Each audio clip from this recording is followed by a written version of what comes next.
Hi folks, I'm Shekhar Suman. Welcome once again to another episode of Movers and Shakers. आज का show शुरू करने से पहले मैं आपसे एक सवाल पूछना चाहता हूं. बताइए, एक इंसान इंडिया में पैदा होता है, उसका पालन पोषण अमेरिका में होता है, वो अपनी पढ़ाई इंग्लैंड में पूरी करता है और अंत में ऑस्ट्रेलिया जाके मर जाता है. अब ऐसे आदमी को हम क्या कहेंगे? मरा हुआ आदमी.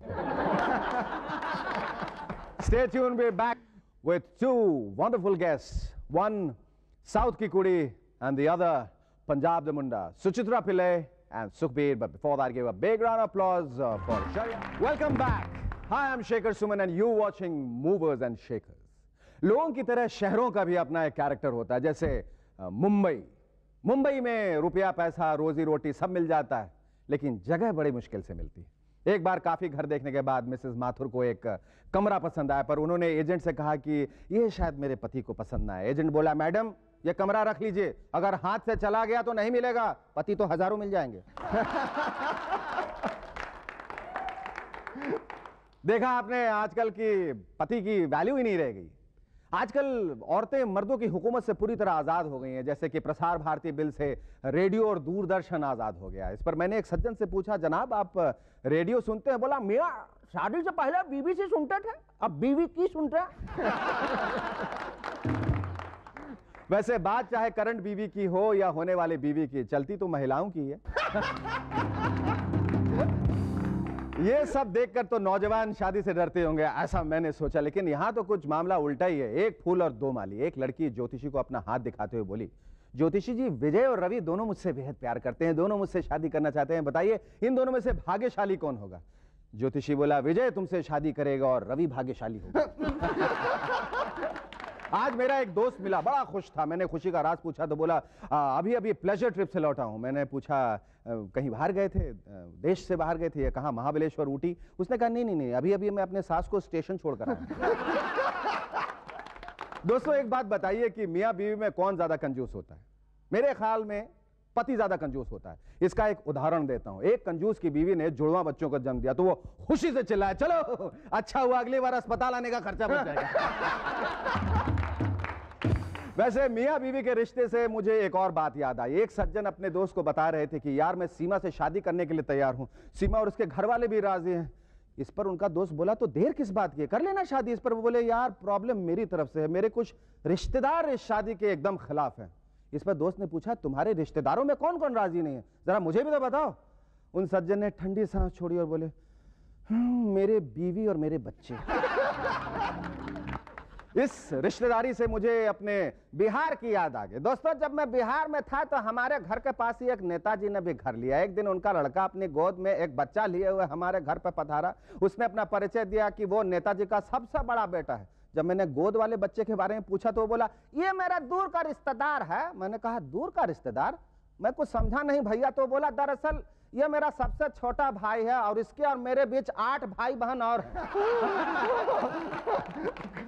बाप रे बाप, इतने सारे बच्चे तो इतने हो गए कि गलती से अगर हाथ पॉकेट में चला जाए तो 6-7 बच्चे किल पॉकेट. ऐसा लगता है जैसे हमारे देश का नेशनल पास टाइम है बच्चे पैदा करना. This is Nasir welcoming you to another segment of Sadak Chhap on the Movers and Shakers. चल के देखते हैं पब्लिक की जनरल नॉलेज कितनी है. आइए. What is the national occupation? It's looking out for an occupation. Digging roads? पता नहीं. National occupation? Well, talking about other people's private lives. The national occupation. Farming.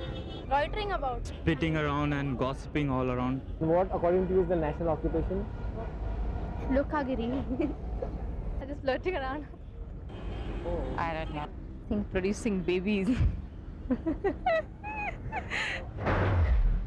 The only thing remaining is sitting on the railway track.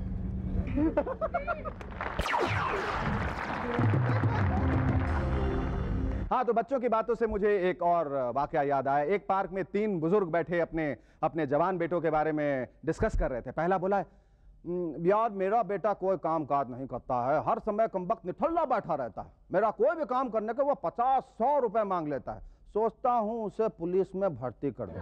इस पर दूसरे बुजुर्गवार बोले, यही हाल मेरे बेटे का भी है, कोई भी काम करने के 1000-500 झाड़ लेता है, मैं सोचता हूं उसे किसी सरकारी विभाग में इंस्पेक्टर लगवा दूं. इस पर तीसरा बोला, ये तो कुछ भी नहीं है, तुम्हारे बेटे पैसे लेकर कम से कम काम तो करते हैं, मेरा बेटा तो हजारों रुपए लेकर भी काम नहीं करता। मैं अब सोच रहा हूं कि कमबख्त को पॉलिटिक्स में भेज।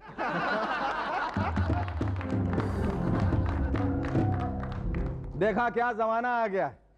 एक वो समय था जब बच्चे अपने गुरु का मान सम्मान किया करते थे, और तो और एकलव्य ने अपना अंगूठा काट के गुरु दक्षिणा में दी थी। ये देखिए अंगूठा कटा दे दी।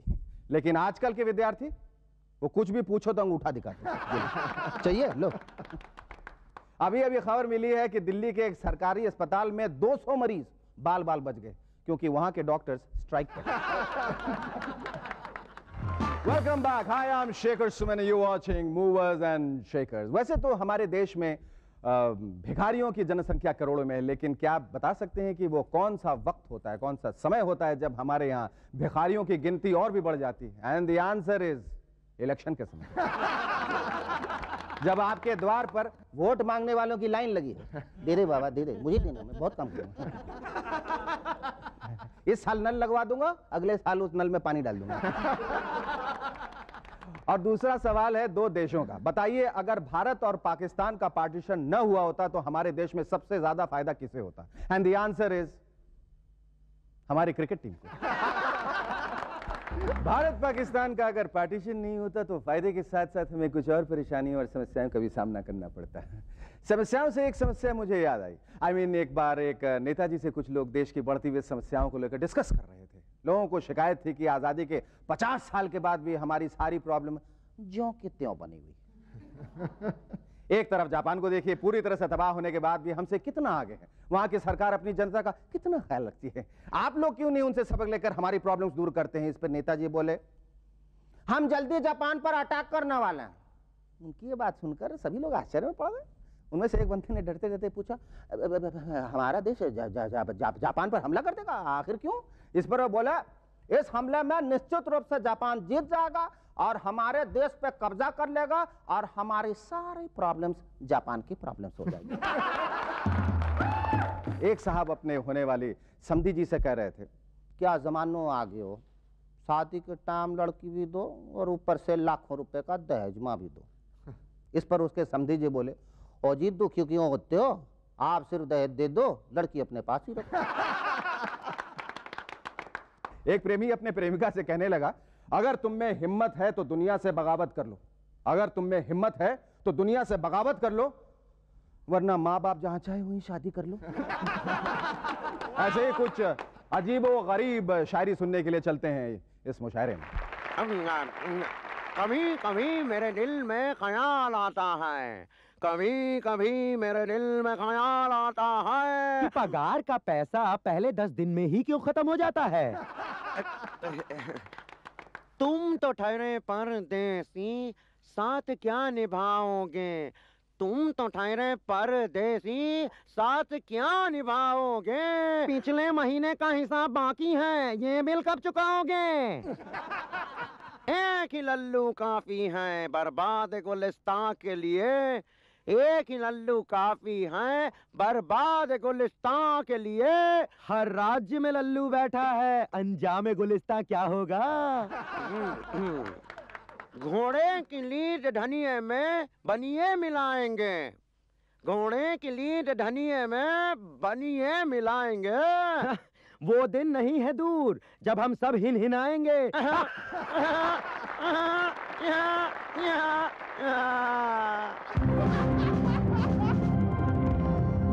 Ladies and gentlemen, our first guest on tonight's show is somebody who's a conglomerate, a virtual plethora of talent. She's a VJ, she's a classical dancer, a stage actress, she also happens to be a singer, an electronic engineer, also a model, ramp type, and the list goes on endlessly. To cut a long story short, I think it's time now for Urr coffee, Urr masala dosa, Urr uttappam, and Urr Simply Suchitra Pillai, minded. minded. लेकिन तुम आई कहाँ से? मैं जरा उड़ के आई क्या?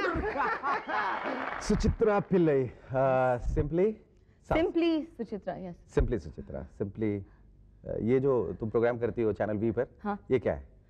Simply South नाम है वैसे शो की. It is to do with South Indian music.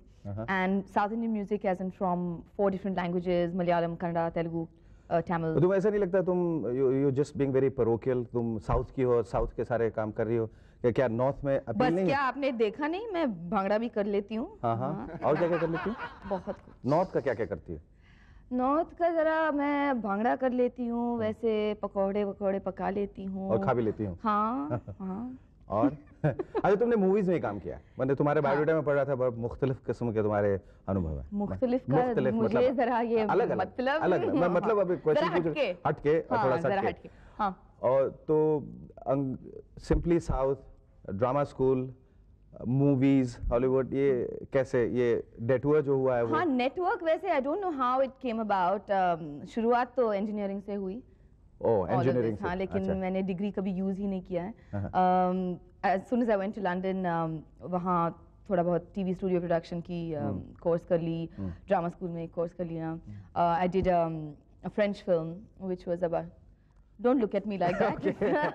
French film मैंने. A normal French film. Okay. Okay, arty arty. जिसको बुलाते हैं, arty French film. Okay, हाँ, okay. हाँ. हाँ. That was to do with India and the dowry system in India. But English film जो किया उसमें कुछ जो फ्रेंच फिल्म से कुछ French सीखा? characteristics थे नहीं बिल्कुल. There were a lot of other girls who had to do all the French characteristics, if you know what I Yes, mean. yes, But yes. mine was restricted to just a kiss. So my first screen kiss. Okay. So Which is British or French? it was a French kiss. You love animals? Let's put it this way: I love bringing out the animal in people. People. Yes. Okay. मैं इंतजार करूंगा. हाँ. किस किस्म के जानवर तुम्हें पसंद है? बहुत ही खतरनाक किस्म के जानवर पसंद हैं. खतरनाक, डिफाइन खतरनाक. खतरनाक definition is those जो who- काट ले, भौंक. हाँ. हाँ? Definitely. भौंके जो- ले, हाँ, सिर्फ काटे. हाँ. हिंदुस्तानी फिल्मों में एक्ट्रेस बनने का नहीं सोचा और या ऑफर्स नहीं आए? नहीं, offers आए थे when I was studying, and that's when I didn't take it up because I would have had to give up my studies halfway. And though I didn't use my engineering degree, now I sometimes think क्यों नहीं किया. But no, I'm biding my time. देख लेंगे. I'm more inclined to do जैसे कहते हैं parallel cinema, art cinema. Art cinema, parallel cinema. मतलब cinema के साथ साथ पैरेलल कुछ चलता रहना चाहिए. वो चलता रहेगा. शादीशुदा हो? हाँ.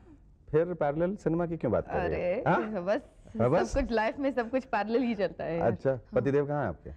जापान में. जापान क्यों भेजा उन्हें? ऐसे ही बस it's better to keep him there and और फिर किसी उनके बहाने किसी और जापानी को उठा के मत ले आना. नहीं, क्योंकि वहाँ नहीं. सारे एक जैसे दिखते हैं.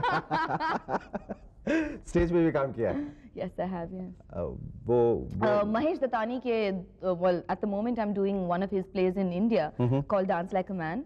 और लंदन में मैंने एक प्ले किया था Bravely Fought the Queen, also a Mahesh Dattani play. कुछ musicals किए, Jungle Book and Light Up the Darkness.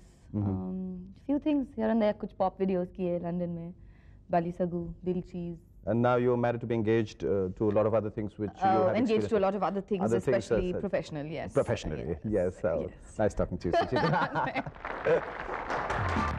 Hi, I'm Shekhar Suman. Welcome back to Movers and Shakers once again. Ladies and gentlemen, it's time to introduce our next guest on tonight's show. And our next guest is someone who has had a meteoric rise in his career. Somebody... Oh my God! Sukhbir, इस गाने के लिए बहुत बहुत शुक्रिया. ये बताओ कि तुम्हारी पैदाइश कहाँ हुई? पैदाइश जलंधर, पंजाब में. जलंधर. जी हाँ. तो जलंधर से तुम कीनिया कैसे पहुंच गए? मैं एक साल का था. एक साल का था जब पिताजी माइग्रेट हुए केन्या में. पर तुम्हें याद था कि पिताजी तुम्हें ले गए? नहीं. एक साल के जब थे? नहीं. मेरे को बताया गया था. बताया हो सकता है तुम 10 साल के भी रहे. हाँ शायद. नहीं 10 साल नहीं. एक साल. एक साल के ही थे. एक के बगल में 0 एक ही हुआ, कोई फर्क नहीं पड़ता है. चलो. तो फिर ये तुम्हारे अंदर जो ये गीत और संगीत और ये जो नृत्य का जो उत्साह है और जो टैलेंट भरा हुआ है, ये जो हुनर है, वो तुमने कब अपने आप में डिस्कवर किया? शायद मेरे जन्म के पहले था, क्योंकि पिताजी मेरे ज्ञानी जी हैं और घर में म्यूजिक हर वक्त बजता था और मैंने पिताजी के साथ काफ़ी संगत की, कीर्तन और भजन के साथ. अच्छा. तो वो मेरी शुरुआत थी. अच्छा. लोगों ने बताया कि जब तुम्हारी पैदाइश के वक्त तुम्हारी कुछ ऐसी हरकतें थी जिसको देखकर ऐसा लगा कि तुम बहुत बड़े पॉप सिंगर बनने वाले हो, संगीतकार. कुछ मेरे को तो किसी ने नहीं बताया. किसी ने नहीं बताया. सिर्फ ये बताया कि 1 साल की जब तुम्हारी उम्र थी तो तुम्हें जलंधर से कीनिया ले जाया गया. अच्छा. अंग्रेजी में कहा जाए तो एल्बम काटा जाता है ना. तुमने बहुत सारे एल्बम काटे हैं. You have cut many albums. उसमें से तुम्हारी पसंद की एल्बम कौन सी है?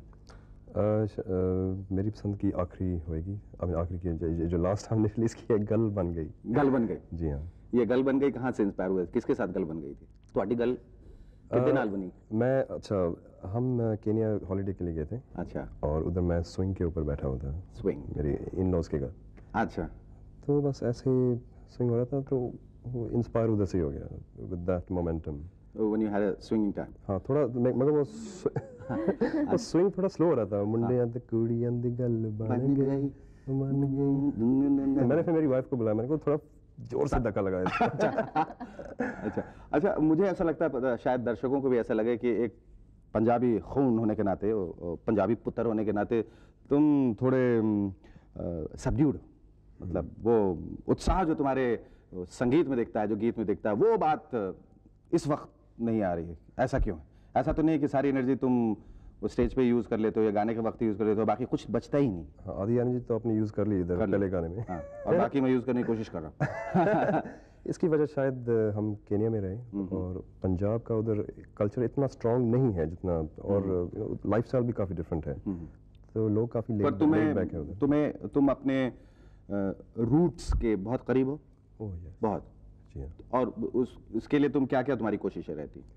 मैं तो म्यूजिक के थ्रू कोशिश करता हूँ कि उसको रिवाइव करने के लिए। और कुड़ियों के थ्रू नहीं है? कभी नहीं। सीधे साधे बंदे हैं।